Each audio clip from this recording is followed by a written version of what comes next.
A lot of people will say to me, well, if I can't get a credit card, how am I going to be able to deal with my financial life moving forward while I'm in a consumer proposal? While you can't use the credit card you already have, you can acquire a new credit card.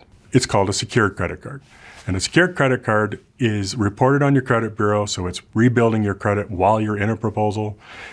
It requires you to make a cash deposit so that there's no risk to the credit grantor or to you. If you can't afford to make the payments on your credit card, they can just close it, take that cash deposit, and everybody's done. There's no negative consequences anymore. But if you make the monthly payment on that credit card and pay it off in full, which is the best solution to using a credit card, you still have access to credit. And eventually, that secured credit card, they'll take the security off, they'll give you the money back, and it'll be a regular credit card down the road.